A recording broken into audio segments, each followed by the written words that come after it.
Jahangirnagar university. আমরা এইমাত্র হচ্ছে জাহাঙ্গীরনগর ইউনিভার্সিটির প্রবেশদ্বারে আসলাম। আমরা এখন জাহাঙ্গীরনগর ইউনিভার্সিটির ভিতরে যাব এবং আমরা অতিথি পাখি দেখার জন্য আজকে এসেছি। চলুন দেখা যাক।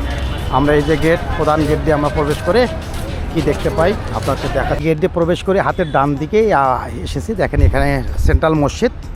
আপনারা এসে প্রথমে এখানে আপনারা যদি নামাজের সময় হয় আপনারা নামাজ পড়তে পারেন। একবার মেইন রোডের সাথেই সেন্ট্রাল মসজিদ।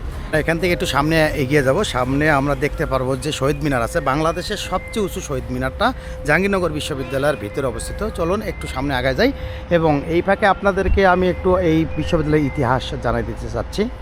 বিশ্ববিদ্যালয় সংক্ষেপে এটা জাবি বলা হয়। বাংলাদেশের রাজধানী এই ঢাকার অদূরে যে সাভার উপজেলা আছে, এই সাভার উপজেলায় এই জাহাঙ্গীরনগর বিশ্ববিদ্যালয় একটি স্বায়ত্তশাসিত প্রতিষ্ঠান হিসেবে প্রথমে গবেষণাধর্মী একটি সরকারি আবাসিক বিশ্ববিদ্যালয়। এটি বাংলাদেশের প্রথম এবং একমাত্র আবাসিক বিশ্ববিদ্যালয়। 1970 সালে এক অধ্যাদেশের মাধ্যমে জাহাঙ্গীরনগর মুসলিম বিশ্ববিদ্যালয় হিসেবে এটি প্রতিষ্ঠা করা হয়। বিশ্ববিদ্যালয় বাংলাদেশের একমাত্র বিশ্ববিদ্যালয় যেখানে 100% আবাসিক বিশ্ববিদ্যালয়। এখানে হলগুলোতে যতগুলো সিট রয়েছে ঠিক ততটাই স্টুডেন্ট অর্থাৎ ছাত্রছাত্রী ভর্তি করানো হয় এই বিশ্ববিদ্যালয়ে। জাহাঙ্গীরনগর বিশ্ববিদ্যালয় ক্যাম্পাস এরিয়ায় হর্ন বাজানো নিষেধ, সর্বোচ্চ গতিসীমা 20 কিলোমিটার। বাংলাদেশ জাতীয়তাবাদী ছাত্রদল। অমর 21-এ মুক্তিযুদ্ধের স্মারক দেখতে পাচ্ছেন। আমরা হেঁটে চলছি সামনের দিকে।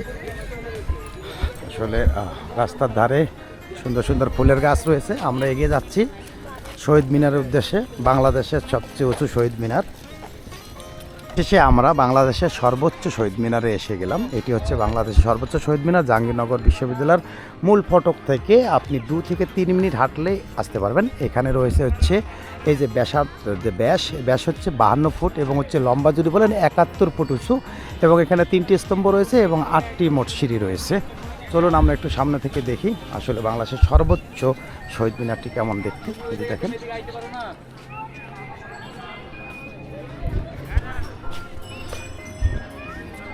হাসান, কি অবস্থা? ভাই আমি সর্বোচ্চ বিদ্যাপীঠ জাহাঙ্গীরনগর বিশ্ববিদ্যালয়ে চলে আসলাম এবং আমার মনে হয় কি বাংলাদেশের ভিতরে এই ক্যাম্পাসটাই হচ্ছে সবচেয়ে বিশ্ববিদ্যালয় ক্যাম্পাস এবং ক্যাম্পাস এমনই হওয়া উচিত। গাছপালা দিয়ে পরিপূর্ণ এবং যতগুলো আছে আশেপাশের পরিবেশ খুব মনোরম পরিবেশ। ক্যাম্পাস আসলে এরকমই হওয়া উচিত। ঠিক আছে, তাহলে আসলে মানসিকভাবে যখন স্টুডেন্টরা আসলে পরিবেশ ভালো পাবে তারপর আসলে এমনিতে মন বসবে, তাই না? সেই হচ্ছে শহীদ মিনার। আমরা এখন শহীদ মিনার পাদদেশেই রয়েছি। আমরা এখন কোথায় যাচ্ছি? আমি এখন জাহাঙ্গীরনগর বিশ্ববিদ্যালয়ে, এখান থেকে আমাদের বিখ্যাত খাবার নাকি পাওয়া যায় বর্তরাতে, সেখানে যাচ্ছি খাবার খাওয়ার জন্য। আচ্ছা, 3টে বেজে গেছে, এখন পর্যন্ত 8টা বেজে আমাদেরকে না খাওয়া যাচ্ছে। ভাই আজকে কিন্তু বিজয় দিবস, আমরা কিন্তু আনন্দে আত্মহারা, যার কারণে আসলে এইভাবে এখনও খাওয়া হয়নি। আমরা ওখান থেকে জাহাঙ্গীরনগর বিশ্ববিদ্যালয় আসলাম, এখন থেকে সামনে আমরা বটতলা যাচ্ছি। আর আপনারা দেখতে পাচ্ছেন প্রাকৃতিক পরিবেশটা কত সুন্দর। জাহাঙ্গীরনগর বিশ্ববিদ্যালয় প্রচুর গাছ আর গাছ। আর একটা ডিপার্টমেন্ট থেকে আরেকটা ডিপার্টমেন্ট যেতেও মোটামুটি 10-12 মিনিট লাগে হেঁটে গেলে, যার কারণে এখানে আসলে রিক্সাটা বেশি প্রিফার করা হয়। চলুন দেখা যাক আমরা আসলে কী পাই খাওয়ার হিসেবে। সুন্দর পরিবেশ। আমরা 2টা রিক্সায় মোট 4 জন যাচ্ছি। ভাই আগে শুনতাম জাহাঙ্গীরনগর বিশ্ববিদ্যালয়ে এই শীতের সময় নাকি প্রচুর পরিমাণে অতিথি পাখি আসছে। হ্যাঁ, এবারও আসছে। পাখি আসে নাই পরিমাণে অতিথি পাখিকে আমরা দেখে আমরা এখনো পাখি আসে নাই না, কোনো অতিথি পাখি কিন্তু আমাদের চোখে পড়েনি। আসলে আমরা বাংলাদেশের মানুষের আসলে অতিথি পাখিকে যেভাবে যত্ন নেওয়া দরকার, যেভাবে করা উচিত, আমরা আসলে ওভাবে করি না, যার কারণে পাখিগুলো আসলে বিলুপ্ত হয়ে যাচ্ছে। অতিথি পাখি আসলে সাইবেরিয়া অঞ্চল এবং রাশিয়ার থেকে বাংলাদেশে আসে। প্রচুর ঠান্ডা থেকে বাঁচতে তারা বাংলাদেশের মতো অল্প ঠান্ডার দেশে তারা আসে। কিন্তু কথা হলো যে তাদের যে খাদ্যাভ্যাস, তারা যা খায় আসলে মানুষ সেই খাদ্যাভ্যাসগুলো আসলে নষ্ট করতেছে, তার কারণে আসলে তারা আসলে এবং তাদের শিকার করতেছে ভাই, প্রচুর পরিমাণ তাদেরকে শিকার করতেছে, যেটা আসলে খুবই অন্যায়। এবং কিছু কিছু দুষ্কৃতীরা এটা উচ্চ মূল্যে বিক্রিও করতেছে বাজারে, যার কারণে আসলে পাখিরা আসলে তাদের আবাসস্থল চেঞ্জ করতে বাধ্য হচ্ছে। এটা খুবই খারাপ যে আসলে এত ধরনের পাখি বাংলাদেশে আসতো, যা এখন খুবই রেয়ার, আর এটা আমরা দেখতে পাবো না। এটা আসলে খুবই দুঃখজনক। তারপর আমরা চেষ্টা করব খাওয়া শেষে আমরা ওদিকে যাব যে পুকুরে আসলে পাওয়া যায়। এর আগে কিন্তু আমি আসছিলাম, অনেক পাখি দেখছিলাম। দেখা যাক এবার দেখা যায় কিনা, আপনাদের সেটা দেখাইতে পারি কিনা। শীতকালে কিন্তু এখানে অনেক দর্শনার্থী আসে। এই বিশ্ববিদ্যালয়টা চিতপিঠা এখানে বলছে ভর্তা বানানো হচ্ছে, আর বিভিন্ন আমলকি, বড়ই। এই জায়গাটা হচ্ছে বটতলা, কামাল উদ্দিন হল সংলগ্ন বটতলা। আমরা এখানে এই যে নুজান হোটেল অ্যান্ড রেস্টুরেন্ট, বিভিন্ন রেস্টুরেন্ট আছে, যে এসে গেছি আমরা। নামবো। আর এখানে একটা বড় পুষ্করণী রয়েছে। গুরু হাঁস খাচ্ছে, গুরু জাহাঙ্গীরনগর বিশ্ববিদ্যালয়। হাসান কি খাচ্ছ? হাঁসের মাংস, হাঁসের মাংস আর সকল প্রকার ভর্তা। অংশ দ্বারা খেতেছি মাংসের মাংস আর হলো শাক সবজি, যে দেন হাঁসের মাংস, শীতের দিন হাঁস কাবাব।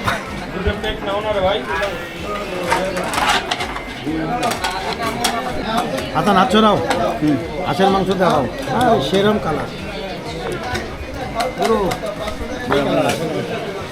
সোহাগ ভাই হাঁসের মাংস খাচ্ছে, হাসান খাচ্ছে, আমি নিজেও খাইছি। কিন্তু 3:30 বাজে, হ্যাঁ 3:30 বাজে তো খেতে অনেক লাগছিল, কিন্তু আসলেই খাও। পাগলের মতন হ্যাঁ তবে তো খাইছি না। তুমি তো পাগল হয়ে গেছিলা। Siam hotel and restaurant, proprietor Mohammad Abdur Razzak. এখানে আসলে বটতলা আপনার অসংখ্য হোটেল পাবেন, খাওয়ার হোটেল। আপনারা এখানে এসে খেতে পারেন, খুবই আসলে রিজনেবল প্রাইসে আপনারা খাবার পাবেন, খুব ভালো লাগবে অবশ্যই।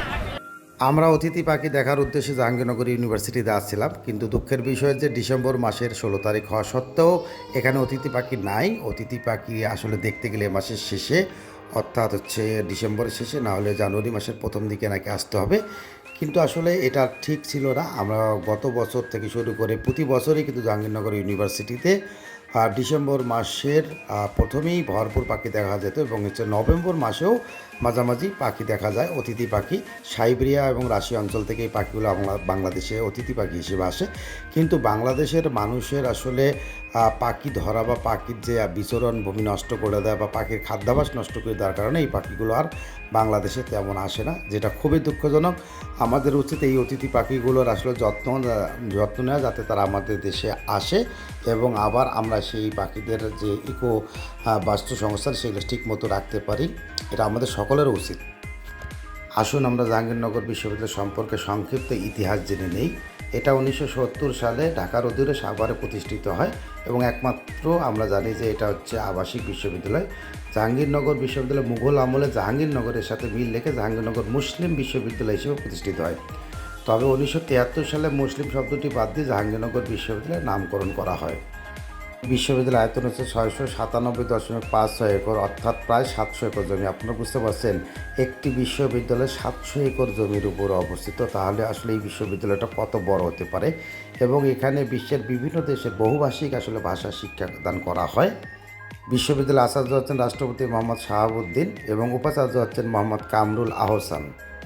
1960-এর দশকের মাঝামাঝি নতুন বিশ্ববিদ্যালয় স্থাপনের পরিকল্পনা শুরু হয়। 1967 সালে বিশ্ববিদ্যালয় নির্মাণের জন্য ঢাকার 32 কিলোমিটার উত্তরে সরকারি ডেইরি ফার্মে 750 একর স্থান বরাদ্দ করা হয়। 1968 সালের এপ্রিলে জাহাঙ্গীরনগর মুসলিম বিশ্ববিদ্যালয় প্রকল্প শিরোনামে নির্মাণ কার্য শুরু হয়। প্রকল্প প্রধান ছিলেন ডক্টর সুরত আলী খান।